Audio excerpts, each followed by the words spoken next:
Brandon Moreno versus Brandon Royval is happening on this week's UFC card, taking place in the Arena of Mexico in Mexico City. I think that's what it's called. Ciudad de Mexico in Mexico City. So that's going to be a fun event. A lot of Mexican fighters. Let's actually take a look at the fight card real quick. Edgar Charas, Daniel De Silva, Fares Zayem versus Claudio Puelles. That's going to be a great fight. Felipe Dos Santos is on a roll right now. Muhammad Naimov is a fighter with a lot of power in his hands, so he's fun to watch. Ioni Barcelos versus Christian Quinones, going to be a good one. Manuel Torres versus Chris Duncan, that should be good too. Ricky Turcios versus Raul Rosas Jr. This is actually a perfect fight. I love this fight. Yair Rodriguez versus Brian Ortega is a banger, and Brandon Moreno versus Brandon Royval is the main event. So a lot of Mexican versus the world setups on this fight. But we are doing the main event challenge where I predict every UFC main event of 2024. And right now we are 5 for 5 with our main events. So let's break down the main event of Brandon Moreno versus Brandon Royval and see who we think is going to win. Let's start off with their stats. Brandon Royval, 15 wins, 7 defeats, 0 no contests or draws. He's 31 years old, 5'9", and a 70.5-inch reach. Brandon Moreno, 21 wins, 7 losses, 2 draws. He is 30 years old, 1 year younger, 5'7", 2 inches shorter, and a 70-inch reach, half an inch less in reach. Both of these guys have long careers in the UFC, Brandon Moreno especially. We'll start looking at his record in the pandemic era, where he beats Brandon Royval, getting a TKO due to a shoulder injury that Royval suffers. Then he goes on to fight for the title and draws with Deiveson Figueiredo after Figueiredo gets a point deducted for, I believe, eye pokes. And then he beats Deiveson Figueiredo with a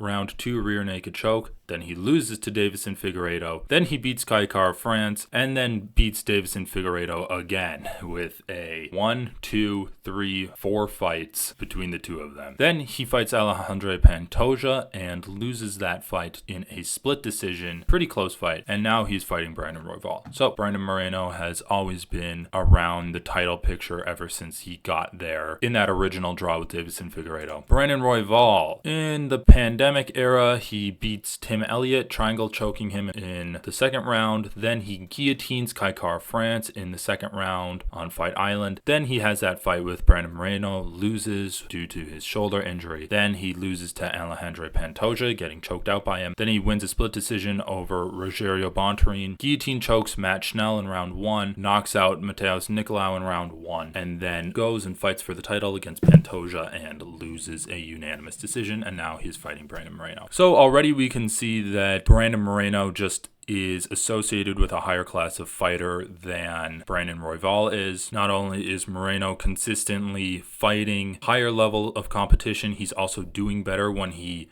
competes against them, getting split decisions to Pantoja versus unanimous decision. I would say that the Pantoja and Royval fight was not even close, and also pretty dominantly beating guys like Kai France, even Deiveson Figueiredo in their second and fourth fight, whereas Royval struggles to win fights against guys that are lower in the rankings, such as Rogerio Bontorin, who he got a split decision over, Matt Schnell, who he did choke out in the first round of their fight, but he was getting beaten up in that fight, and also Kai France, where he got dropped multiple times and essentially made that into a dogfight. But ultimately, looking at records and trying to use records to determine a fight is folly. Fight math doesn't work out, so we need to go into their actual skills. So when I look at two fighters and try to decide who I think is going to win, I usually like sectioning off areas of the fight and trying to decide who can be the winner there. So for example, Khabib versus McGregor is the classic one. McGregor can do better on the feet, but Khabib can do better on the wrestling. And then I try to decide what area the fight is predominantly going to be taking place. Can McGregor stand up be good enough to keep the fight on the feet, or is Khabib's wrestling ultimately going to be too good for McGregor and the fight's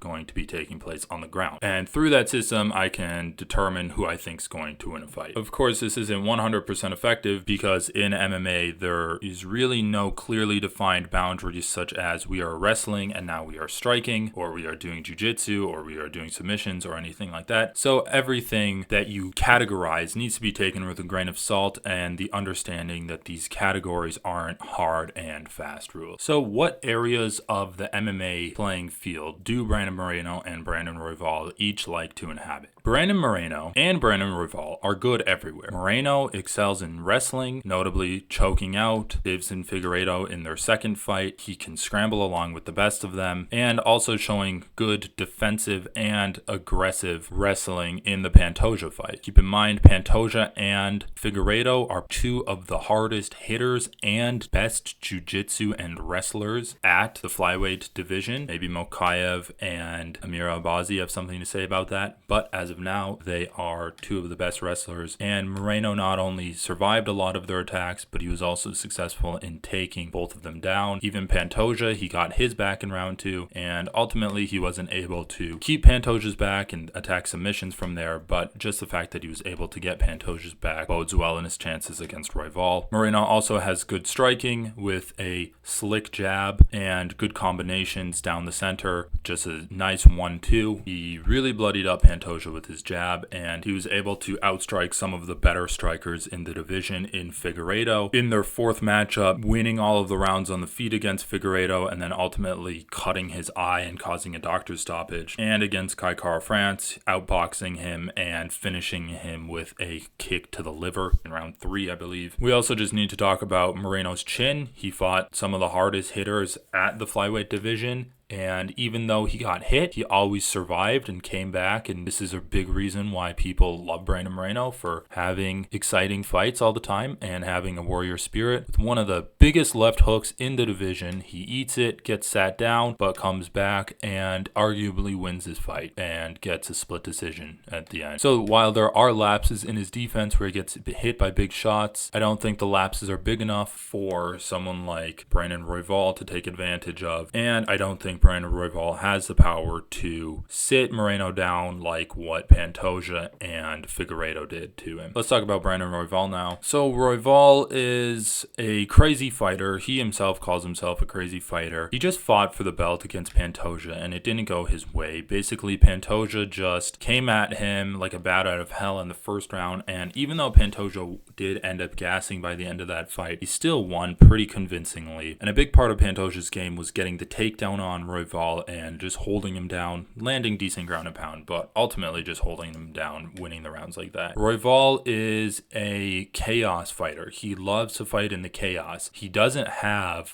really solid areas of his game where he can lock down the fight on his opponents. He's always just car crashing with his opponents and relying on the fact that he's going to be better in that car crash chaos than his opponents are going to be. And for the most part, he is. In the first round against Kai Kara-France, he gets dropped with a big overhand right from France, hits France with a spinning elbow. They scramble from there. He's rolling for legs. He's taking France's back, going for guillotines. Ultimately, France survives. In the second round, France goes in for a takedown, and Royval sinks up a guillotine, choking him out in the second round. He has a super slick finish against Mateus Nicolau, catching Nicolau with a knee to the chin on his way in, and then also following it up with a right hand, and from there ground and pounding. Just a beautiful combination from Royval, and this is what makes him a super exciting fighter, with all of these flashy techniques, spinning back elbows, knees, and just always being a dog and coming forward. I think both of these guys can aptly be described as dogs. They both love the firefight. They both will accept getting hit to land hits of their own, and they'll both keep coming forwards no matter what. Ultimately, I think that Brandon Moreno is going to beat Royval, though. I think that Moreno has stronger defense than Royval. I think he has better fundamentals. I think he can stick a jab out to Royval, following up with just straight punches with the right straight. Long lead uppercuts can land on him. And the ace in the hole is going to be Moreno's wrestling over Royval. Even Royval is great at scrambling. Moreno's shown a great ability to wrestle wrestlers. And in their first fight, Moreno was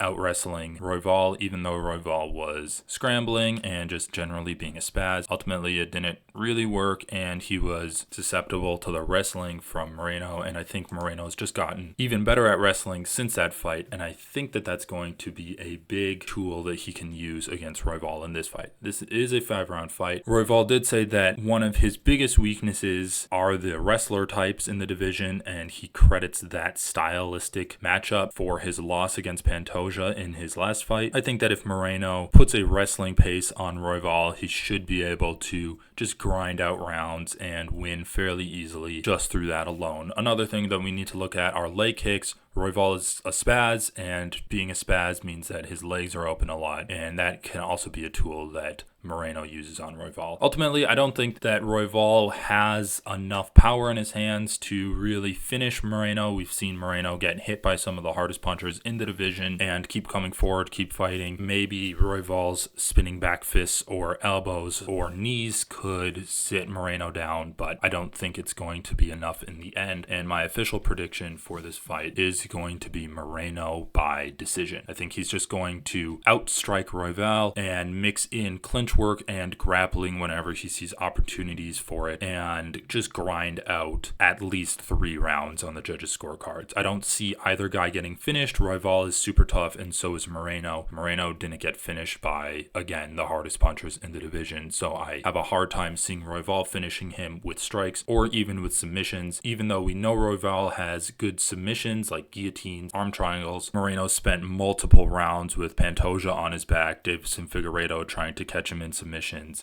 and I don't think that Royval's jiu-jitsu is going to be enough to find a submission on Moreno. So again, Moreno by decision, and I don't know the exact odds for this fight. It looks like Moreno is a -270 favorite. I don't know the odds on him by decision, but I might make that bet just because I don't think that if Royval survived against Pantoja, Moreno is going to finish Royval. Even though Pantoja gassed out in that fight, Royval was never really close to getting finished. He was just getting controlled on the ground. That really is the path of least resistance when you're fighting Brandon Royval, so Moreno would be smart in trying to take that path. And again, I think this just keeps Moreno up in the title picture. He might get screwed and just have to fight Amir Albazi again, but I would not mind another Moreno-Pantoja fight for the title at flyweight. Anyway, shorter prediction video this time. Definitely not as in-depth as Ilya versus Volkanovski, but it should still be a really fun fight and a great card in Mexico City, and I'm looking forward to it. Let me know your thoughts below. Thank you for watching.